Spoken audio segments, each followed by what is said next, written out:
नमस्कार दोस्तों। पिछली क्लास में हमने राजस्थान के अफवाह तंत्र को शुरू किया था और राजस्थान के अफवाह तंत्र में हमने आंतरिक प्रवाह जो प्रणाली थी उसकी हमने बात की थी। और आज इस क्लास में इस वीडियो में हम प्रयास करेंगे राजस्थान के अंदर जो अरब सागरीय तंत्र है, इस अरब सागरीय तंत्र की कौन कौन सी महत्वपूर्ण नदियाँ और इन नदियों की और क्या क्या खास बातें हैं उनको हम डिटेल से जानने का प्रयास करेंगे। तो देखिए, राजस्थान के अंदर जो अरब सागरीय तंत्र है, उस अरब सागरीय तंत्र की अपन बात करें तो देखिए दो प्रकार की नदियां हैं। एक तो नदियां जो खंबात की खाड़ी में जाकर गिरती है और एक वो नदियां हैं जो कच्छ के रण में जाकर के गिरती है। मेनली इन दोनों को थोड़ा सा आपको ध्यान देना है। राजस्थान के अंदर अरब सागरीय तंत्र की अपन बात करें तो महत्वपूर्ण दो प्रकार की नदी, एक खंबात की खाड़ी में गिरने वाली नदियाँ और दूसरी है आपके कच्छ के रण में गिरने वाली नदियाँ। तो कच्छ के रण में गिरने वाली नदियाँ पश्चिमी बनास और लूनी दोनों महत्वपूर्ण है। इसके अलावा अपन बात करते हैं खंबात की खाड़ी तो माही और साबरमती। तो कई बार ऐसा प्रश्न भी पूछा जा सकता है कि साबरमती नदी कहाँ जाके गिरती है, तो थोड़ी सी जानकारी आपको ये रखनी है महत्वपूर्ण। अब देखिए, राजस्थान की सबसे महत्वपूर्ण नदी और बहुत ही महत्वपूर्ण नदी, उसमें अपन बात करते हैं माही नदी की। तो देखिए, माही नदी, जब भी अपन कोई नदी पढ़ते हैं तो नदी को पढ़ने से पहले आपको उस नदी से रिलेटेड उसके जो उपनाम है उनका भी आपको थोड़ा ध्यान रखना बहुत ज़रूरी है। तो देखिए, इस माही नदी की मैं बात करूं तो इसको राजस्थान की दक्षिण राजस्थान की क्या बोलते हैं, स्वर्ण रेखा नदी बोलते हैं। आदिवासियों की गंगा के नाम से भी जाना जाता है और वागड़ या काठल की भी गंगा इसको बोलते हैं माही नदी को। ठीक है, तो दो तीन उपनाम है, इनका आप जरूर ध्यान रखिए। अब देखिए, जैसा कि पहले हम पढ़ते आ रहे हैं कि नदियों के अंदर हम सबसे पहले बात करेंगे उद्गम। देखिए, माही नदी की अपन बात करें तो माही नदी का जो उद्गम पॉइंट है वो मध्य प्रदेश के अंदर धार जिले के अंदर आपको पता है अममुरु की जो पहाड़ियां हैं, उस अममुरु की पहाड़ियों के पास में एक झील है और झील का नाम है मेहंद झील। तो जरूर याद रखिएगा, आप मध्य प्रदेश के अंदर धार जिले के अंदर जो अममुरु की जो पहाड़ियां हैं उनके पास में एक झील है और उस झील का नाम है मेहंद झील। तो याद रखिएगा, मेहंद झील से ये नदी निकलती है, एमपी के अंदर, जरूर याद रखिए। ठीक है, तो देखिए एमपी के अंदर धार जिले में अममुरु की जो पहाड़ियां हैं वहां के उसके पास में मेहंद झील है, वहां से इस नदी का उद्गम है। और अब अपन बात करते हैं प्रवाह की। देखिए, वहां से नदी निकलने के बाद में देखिए आप सबसे पहले मध्य प्रदेश के अंदर बहती है और मध्य प्रदेश के अंदर बहते हुए राजस्थान में कहां से प्रवेश करती है, तो जरूर याद रखो खांडू गांव बांसवाड़ा से राजस्थान में प्रवेश करती है। तो ये आपको जगह नजर आ रही है, ये आपका खांडू गांव बांसवाड़ा, खांडू गांव बांसवाड़ा। तो खांडू गांव बांसवाड़ा से राजस्थान में प्रवेश करती है और राजस्थान में प्रवेश करने के बाद में आगे जब बहती है तो राजस्थान में अपन बात करते हैं तो सबसे पहले आपको पता बांसवाड़ा, उसके बाद में प्रतापगढ़ और फिर क्या बेदकाम बहती है डूंगरपुर। देखिए इधर देखिए आप, जैसे ये बांसवाड़ा से एंट्री की, बांसवाड़ा के बाद में ये प्रतापगढ़ के साथ में सीमा बनाती है, प्रतापगढ़ में बहती है और वहाँ से फिर वापस किस जिले में बहती है, डूंगरपुर के अंदर। ठीक है, तो मेनली तीन जिलों का जरूर याद रखिएगा माही नदी के प्रवाह क्षेत्र को। तो पहले मध्य प्रदेश, फिर राजस्थान के खांडू गांव बांसवाड़ा से राजस्थान में प्रवेश करती है और वहां से इन तीन जिलों के अंदर बहती हुई, और आपको याद रखना है डूंगरपुर के अंदर सिलकारी जो गांव पड़ता है और वहां से ये नदी राजस्थान को छोड़ करके गुजरात में प्रवेश करती है और गुजरात में प्रवेश करने के बाद में आगे आपको पता है खंबात की खाड़ी के अंदर गिर जाती है। ठीक है, तो ये आपका सिलकारी गाँव है, सीमा पर है और यहाँ इसके बाद में ये आपका जो नजर आ रहा है इसको अपन बोलते हैं खंबात की खाड़ी। ठीक है, तो ये आपकी थोड़ी बेसिक जानकारी आपको ध्यान रखनी है। अब देखिए, अब अपन बात करते हैं इस नदी की और क्या खास बातें हैं। तो एक महत्वपूर्ण बात आपको ध्यान रखनी है, ये नदी कर्क रेखा को क्या करती है, दो बार काटती है। जैसा कि आपको इस नक्शे में नजर आ रहा है, ये आपकी 23.5 डिग्री कर्क रेखा है जो राजस्थान के अंदर बांसवाड़ा से गुजरती है और बांसवाड़ा के अंदर आपको नजर आ रहा है। इस नदी को कई बार ऐसा भी कहा जा सकता है कि ये नदी पहले दक्षिण से उत्तर की ओर बहती है, फिर उत्तर से दक्षिण की ओर बहती है। आपको नजर आ रहा है पहले दक्षिण से उत्तर की ओर, फिर उत्तर से दक्षिण की ओर। तो कहने का मतलब है ये नदी यू आकार के अंदर इस कर्क रेखा को कितनी बार काट रही है, दो बार काट रही है। ठीक है, और इसके बाद में हम इसके प्रवाह क्षेत्र की बात करें तो इस प्रवाह क्षेत्र में आपको याद रखना एक 56 का मैदान, जैसा कि मैंने पहले आपको बताया था कि डूंगर बांसवाड़ा और प्रतापगढ़ के अंदर जो 56 नदी नालों का जो समूह है इसको अपन क्या बोलते हैं, 56 का मैदान। और आपको पता है कि माही नदी का वो चित्र या वो उसका किनारा जो किसके सहारे है, प्रतापगढ़, यानी प्रतापगढ़ में इसको किस नाम से जानते हैं, कांठल, याद रखना। ठीक है, तो ये जो है ना, यहाँ पे जो प्रतापगढ़ के साथ ये नदी सीमा बनाती है और प्रतापगढ़ के अंदर बहती है, तो ये आपका कौन सा क्षेत्र, कौन सा प्रदेश कहलाएगा, ये जो प्रवाह क्षेत्र है वो किस नाम से जाना जाएगा, कांठल प्रदेश। ठीक है, तो ये दो बातें आपको जरूर याद रखनी है। और डाल की बात करूं तो याद रखना, पहले ये दक्षिण से उत्तर की ओर है, फिर उत्तर से दक्षिण की ओर। तो कई बार ऐसा भी कहा जा सकता है कि उत्तर से दक्षिण से उत्तर, उत्तर से दक्षिण की ओर बहने वाली राजस्थान की नदी कौन सी है, वो है आपकी माई। और जो यू आकार में कर्क रेखा को भागों में बांटती, 2 बार काटती है, उल्टे यू आकार, आपको ध्यान रखना, ठीक है। इसके बाद में अपन बात करते हैं प्रमुख बांध। इस नदी पर कौन कौन से प्रमुख बांध है, तो 2 बांध मेरे लिए आपको याद रखना है। पहला है माही बजाज सागर जो बांध है, ये राजस्थान के अंदर बोरखेड़ा बांसवाड़ा में स्थित है। अब देखिए माही बजाज सागर जो बांध है, यहाँ पे एक माही परियोजना भी चलती है। उस परियोजना की अपन थोड़ी बात करें तो यहाँ पे आपको याद रखना गुजरात और राजस्थान की साझेदारी वाली परियोजना है, जिसमें 55% हिस्सेदारी गुजरात की है और 45% हिस्सेदारी किसकी है, राजस्थान की। और इसमें इस बाद जो बांध परियोजना से बिजली का उत्पादन भी किया जाता है, लगभग 140 मेगावाट बिजली बनती, लेकिन बिजली का पूरा उपयोग राजस्थान सरकार करती है, राजस्थान करता है। बाकी जो जल का बंटवारा है इस माही बजाज सागर बांध में, वो है आपका 55 और 45, ठीक है। और दूसरा जो बांध है वो है आपका कडाना बांध, और ये जो कडाना बांध है ये राजस्थान में नहीं है, कहाँ है, गुजरात के अंदर। तो 2 बांध आपको याद रखना है, माही बजाज सागर बांध बोरखेड़ा बांसवाड़ा के अंदर है, दूसरा आपका कडाना बांध गुजरात में, ठीक है। और उसके बाद में बात करते हैं हर नदी में अपन देखेंगे सहायक नदियाँ, जो बहुत ही महत्वपूर्ण आजकल प्रश्न सहायक नदी से रिलेटेड पूछे जाते हैं। आपको 2-3 नाम दे देंगे, ये कौन सी नदियाँ हैं, किसकी सहायक नदियाँ हैं, ऐसा प्रश्न पूछा जाता है। तो सहायक नदियाँ मैं प्रयास करूँगा सारी नदियों की आपको लिखाऊंगा जो महत्वपूर्ण है। तो इसकी सहायक नदियों में अपन बात करते हैं सोम, जाखम, अनास, मोरेन, इरु और चाप। देखिए सोम और जाखम जिसको हम डिटेल से पढ़ेंगे, लेकिन जो अनास है, मोरेन है, इरु है, आपका चाप है, ये छोटी नदियाँ हैं जिनका कोई इतना ज़्यादा जिक्र नहीं है, केवल आपको सहायक नदी के तौर पर इसका नाम याद रखना है।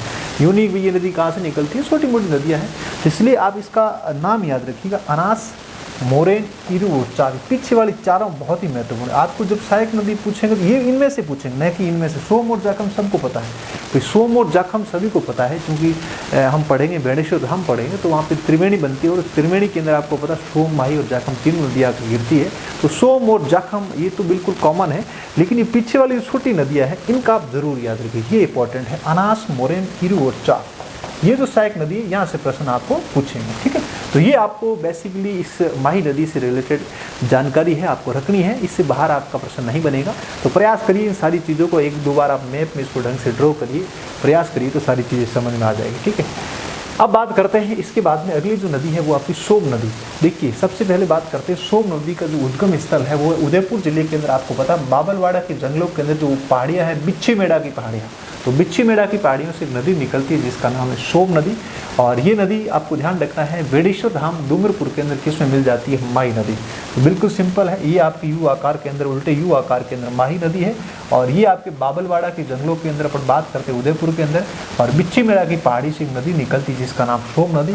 और यहाँ पे आपको ध्यान रखना वेणेश्वर धाम के अंदर ये किसमें मिल जाती है, माही नदी के अंदर। तो ज़्यादा इसमें 2 फैक्ट है, इसको आप जरूर याद रखें। अगली नदी के रूप में हम बात करते हैं जाखम नदी। तो सबसे पहले जाखम नदी की उद्गम की बात करें, उद्गम स्थल की बात करें तो याद रखना है ये आपके प्रतापगढ़ जिले के अंदर छोटी शादड़ी, ध्यान दीजिएगा, प्रतापगढ़ जिले के अंदर छोटी शादड़ी की भंवर माता की पहाड़ी से निकलती है। कहाँ से निकलती है, भंवर माता की पहाड़ी। और प्रवास क्षेत्र की बात करूँ तो ये प्रतापगढ़ से निकलने के बाद में उदयपुर में बहती है, फिर डूंगरपुर के अंदर आपको ध्यान रखना है वेणेश्वर धाम के अंदर ये पहले किस में मिलती है, आपको याद रखना जाखम नदी पहले सोम के साथ मिलती है, फिर सोम और जाखम संयुक्त रूप से किस में मिल जाती है, आपकी माही नदी के अंदर, ठीक है।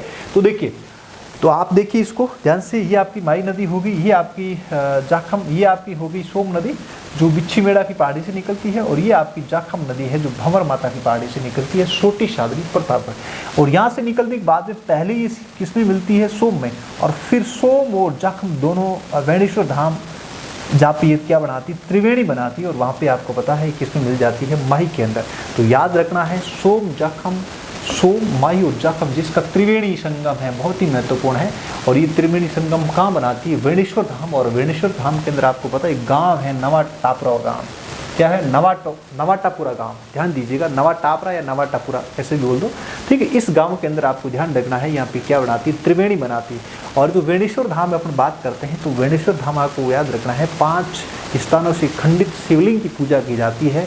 और यहाँ पे याद रखना है माघ पूर्णिमा के दिन बहुत बड़ा भव्य मेला भरता है। इस मेले को अपन क्या बोल सकते हैं, आदिवासियों का कुंभ या वागड़ का कुंभ भी कहा जाता है। ठीक है, तो ये 2-3 बातें आपको वेणेश्वर धाम का जरूर ध्यान रखना। जब आगे हम पढ़ेंगे राजस्थान के अंदर प्रमुख मेले पढ़ेंगे तो मेलों के अंदर फिर से अपन जिक्र करेंगे वेणेश्वर धाम का। ठीक है, तो देखिए वेणेश्वर धाम बहुत ही महत्वपूर्ण है और यहाँ पे 5 स्थानों से खंडित शिवलिंग की पूजा होती है और ये माघ पूर्णिमा का यहाँ पे मेला भरता है और इस मेले को अपन आदिवासियों का कुंभ या वागड़ का कुंभ। और वेणेश्वर धाम की जो स्थापना किसने की, संत माऊ जी ने की थी, ये भी बात आपको याद रखनी। ठीक है, तो त्रिवेणी जरूर याद रखिएगा, महत्वपूर्ण है यहाँ पे ये आपका त्रिवेणी संगम। ठीक है, और इसके अलावा अपन बात करते हैं जाखम नदी की। तो जाखम नदी पर एक बांध बना हुआ है, ये बांध भी बड़ा महत्वपूर्ण है और ये बांध जाखम बांध जो प्रतापगढ़ के अंदर है, राजस्थान का सबसे ऊंचा बांध है, लगभग 81 मीटर।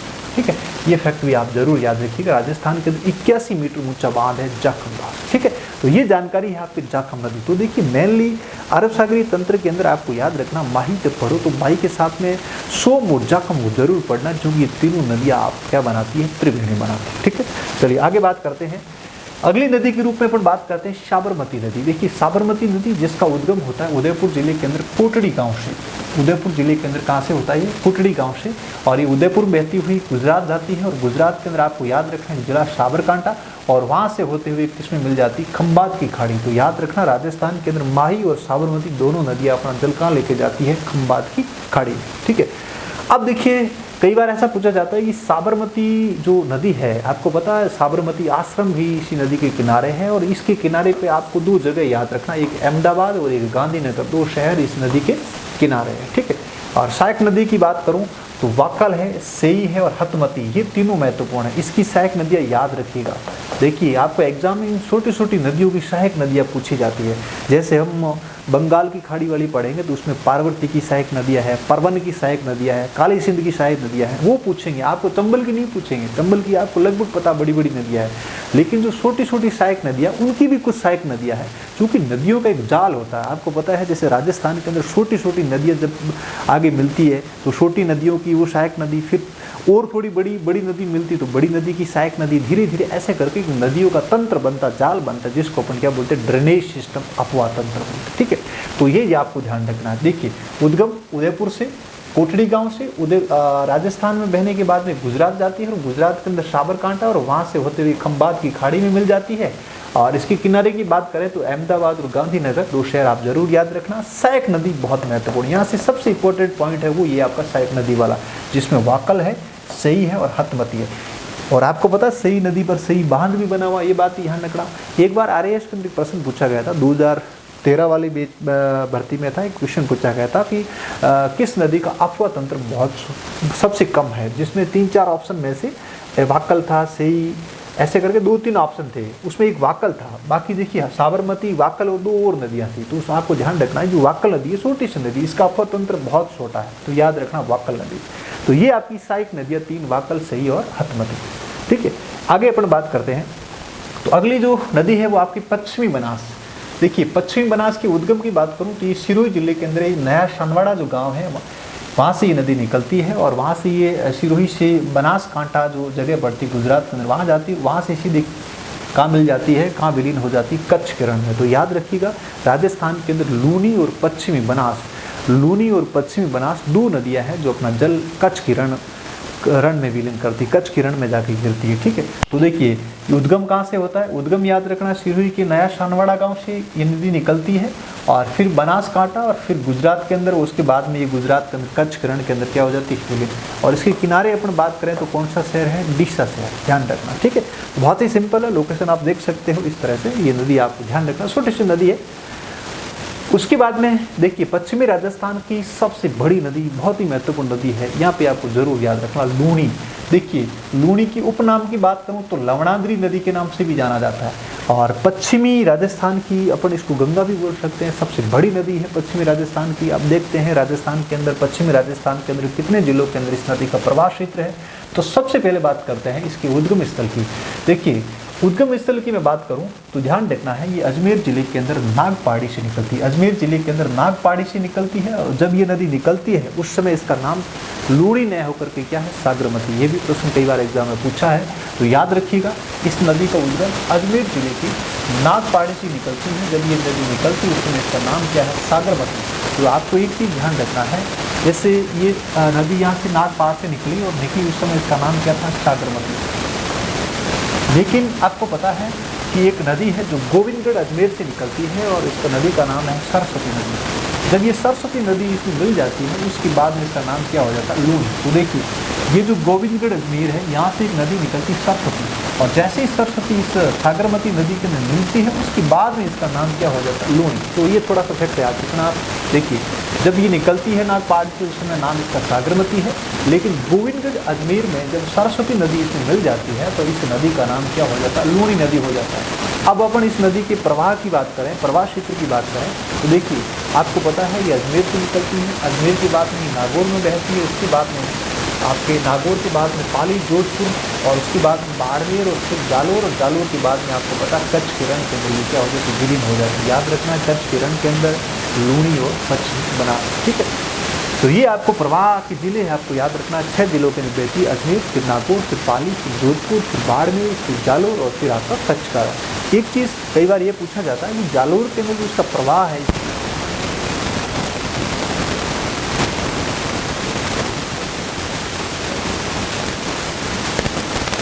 नेहड़, तो नेहड़ जो क्षेत्र है ये भी कई बार पूछा जाता है। तो जो लूनी नदी का इलाका है जालोर के अंदर, तो उसको अपन क्या बोलते हैं? नेहड़ बोलते हैं। क्या बोलते हैं? नेहड़। ठीक है, और अब अपन बात करते हैं इस लूनी की कुछ सहायक नदियां हैं। इन सहायक नदियों के अंदर मेनली आप देख सकते हो कौन कौन सी सहायक नदियां। देखिए तो जोजड़ी है, लीगड़ी है, जमाई है, मिठड़ी है, ठीक है, सूकड़ी है, बांडी है, गुइया है, सागी है। तो ये सहायक नदियाँ हैं। इसमें तो अपन 2-3 जो बड़ी सहायक नदियाँ हैं उनका अपन थोड़ा डिटेल में डिस्कस करते हैं, लेकिन कुछ छोटी छोटी सहायक नदियाँ जिसका आपको केवल नाम ध्यान रखना है। तो लूनी की सहायक नदियाँ जिसमें जूजड़ी है, लीलड़ी है, मिठड़ी है, सागी है, गुइया है, बांडी है, ये छोटी छोटी आपके सहायक नदियाँ हैं जिनका आप केवल नाम ध्यान रखना है। लेकिन इनमें से कुछ बड़ी जो सहायक नदियाँ हैं जिसका अपन थोड़ा डिटेल में देखते हैं। एक चीज़ याद रखना, जैसे अपन बात करते हैं इस लूनी नदी के प्रवाह के अंदर दाईं और बाईं ओर से मिलने वाली नदियाँ, तो याद रखना है इस लूनी के अंदर दाईं ओर केवल एक नदी मिलती, बाकी सारी या बाईं ओर से मिलती, नीचे की ओर से। जैसे अपन यहाँ खड़े रहते हैं इस तरह से, तो ये अपना दायां हाथ है, तो ऊपर से जब नदियाँ आके मिलती इसको बोलते हैं दाईं ओर मिलने वाली नदियाँ। तो दाईं ओर केवल एक नदी जिसका नाम है जोजड़ी नदी। कौन सी नदी है? जोजड़ी। ये जो जोजड़ी नदी है ये नागौर जिले के अंदर कोडलू की पहाड़ी से निकलती है। तो याद रखना है इस लूनी नदी की एक सहायक नदी जो दाईं ओर मिलती है, एक मात्र याद रखना, वो कौन सी है? जोजड़ी नदी। कहाँ से निकलती है? कोडलू की पहाड़ी, नागौर से निकलती है। ठीक है, अब देखिए अपन बात करते हैं बाईं ओर से। तो बाईं ओर से ये बाकी वाली जो सहायक नदियाँ छोटी छोटी सारी की सारी बाईं ओर आकर के इसमें मिलती है, जिसमें अपन मेनली बात कर रहे हैं सबसे पहले कौन सी नदी की? जमाई नदी की। देखिए ये जो जमाई नदी आपको नजर आ रही है, जमाई नदी, तो जमाई नदी का जो उद्गम स्थल है गोरिया गांव बालिक पाली। ध्यान रखना, गोरिया गांव बालिक तहसील पाली जिले के अंदर आपको याद रखना है। तो गोरिया गांव से ये नदी निकलती है और उसके बाद में जब ये नदी आगे बहती है, और आपको पता है इस नदी पर एक बहुत बड़ा बांध बना हुआ है, जवाई बांध। और जवाई बांध जो कहाँ पे है? सुमेरपुर पाली के अंदर जवाई बांध है, और इस जवाई बांध को मारवाड़ का अमृत सरोवर कहा जाता है। याद रखिएगा, मारवाड़ का अमृत सरोवर। ये प्रश्न पहले कई बार पूछा जाता था कि मारवाड़ का अमृत सरोवर किस बांध को कहा जाता है? तो मारवाड़ का अमृत सरोवर जवाई बांध को कहा जाता है, जो सुमेरपुर पाली में है, और जवाई बांध जवाई नदी पर है। और एक बात और आपको याद रखनी है, जवाई जो बांध है, इस बांध के अंदर जो पानी की आपूर्ति, सतत आपूर्ति बनाए रखने के लिए आपको पता सही परियोजना, आपको पता उदयपुर के अंदर सही बांध बना हुआ, वहाँ से इस बांध के अंदर क्या की जाती है? पानी की आपूर्ति की जाती है। ये फैक्ट भी आपको अच्छे से ध्यान रखना। उसके बाद में जब ये नदी आगे बढ़ती है और बाड़मेर जिले के अंदर आपको पता गुड़ा मालानी और गांधव के आसपास इलाके में ये नदी किसमें मिल जाती है? आपके लूनी के अंदर। तो याद रखना जवाई नदी इसकी सबसे बड़ी सहायक नदी है, जो बहुत ही महत्वपूर्ण, और एक तो उद्गम स्थल ध्यान रखना है, और उसके बाद जवाई बांध का आपको जरूर याद रखना है। ठीक है, उसके बाद में अगली जो सहायक नदी है वो आपकी सूकड़ी नदी है, और सूकड़ी नदी का जो उद्गम है वो देशूरी पाली से है, और ये आपको पता है पाली में बहने के बाद जब ये बाड़मेर में बहती है, समदड़ी जो जगह है बाड़मेर के अंदर, वहाँ ये लूनी नदी के अंदर मिल जाती है। ठीक है, समदड़ी। और इस पर जो बांध बना हुआ है सूकड़ी नदी का, वो बांकली बांध है। जालोर के अंदर बांकली गाँव के अंदर कौन सा बांध बना हुआ? बांकली बांध। तो इस बांध का कई बार प्रश्न पूछा जाता है कि बाकली बांध है वो कौन सी नदी पे है, तो सुकड़ी नदी पे, याद रखना, ठीक है।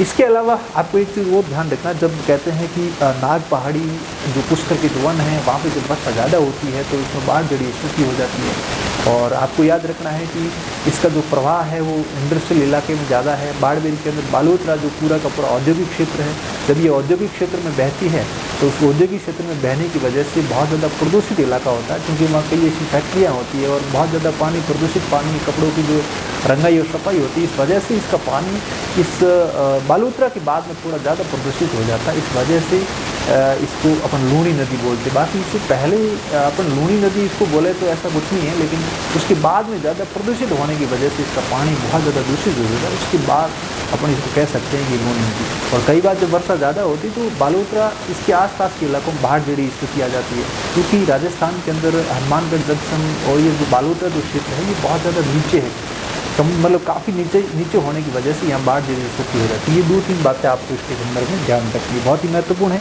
ठीक है। तो इनकी सहायक नदियाँ हैं और सहायक नदियों में मेनली 2-3 बड़ी सहायक नदियाँ हैं, उसको आपको डिटेल फॉर्मेट में थोड़ा सा ध्यान रखना है, ठीक है। तो इस तरह से ये जो आपका अरब सागरी जो अफवाह तंत्र है, जिसमें मेनली 5-6 जो बड़ी बड़ी नदियाँ हैं, इसका आपको डिटेल में अच्छे से पढ़ना है और इनसे बाहर प्रश्न नहीं जाएगा। माही की सहायक नदी जरूर ध्यान रखना है, साबरमती की सहायक नदियों का आपको जरूर ध्यान रखना है, और लूणी की आप सबको पता है, जैसे इसमें कोई दिक्कत नहीं आएगी। तो मेनली आपको माही और माही के बाद में आपको साबरमती। देखिए मैं वापस एक बार आपको दोहरा देता हूँ, देखिए, ठीक है। देखिए सबसे पहले आपको माही की बात करें तो माही के अंदर सोम, जाखम ये 2 मेन है, इसमें ज़्यादा कोई दिक्कत नहीं, लेकिन अनास, मोरेन, ईरू और चार, इन चारों का आप जरूर ध्यान रखिएगा। और इसके बाद में बात करते हैं साबरमती की, और साबरमती के अंदर आपको याद रखना है इनकी जो सहायक नदियाँ हैं, चाहे वाकल हो चाहे हथमती हो, ठीक है, चाहे वाकल हो चाहे हथमती हो चाहे सेई हो, तीनों ही महत्वपूर्ण हैं, आपको याद रखना। हथमती, सेई और उवा तीनों ही महत्वपूर्ण है, ठीक है। तो सहायक नदियों का थोड़ा सा आप जरूर याद रखना। आजकल प्रश्न पूछने का जो ट्रेंड है वो सहायक नदियों का थोड़ा ज़्यादा है, तो आप छोटी सहायक नदियाँ हमेशा ध्यान रखिए कि बड़ी नदी की जो सहायक नदियाँ होती हैं वो सामान्यतः सबको पता रहती है, लेकिन कुछ छोटी नदियाँ होती हैं उनकी भी कुछ सहायक नदियाँ होती हैं तो बहुत ही छोटी होती है, तो उनका आप ज़रूर याद रखिए, जिनका अपन ज़्यादा डिटेल में कोई जिक्र नहीं करते, लेकिन आपने केवल नाम ही ध्यान रखना, एग्जाम में ये चीज़ पूछी जाती है, ठीक है। तो अगले वीडियो के अंदर हम राजस्थान के अंदर जो बंगाल की खाड़ी का जो अफवाह तंत्र है और उन अफवाह तंत्र के अंदर थोड़ी सी नदियाँ ज़्यादा है, उसको अपन हो सकता है 1-2 वीडियो के अंदर उसको अच्छे से डिस्कस करेंगे। एग्जाम के दृष्टिकोण से आपका जो अफवाह तंत्र है राजस्थान का जो महत्वपूर्ण है, यहाँ से 1 से 2 प्रश्न पूछने की पूरी संभावना। Thank you so much.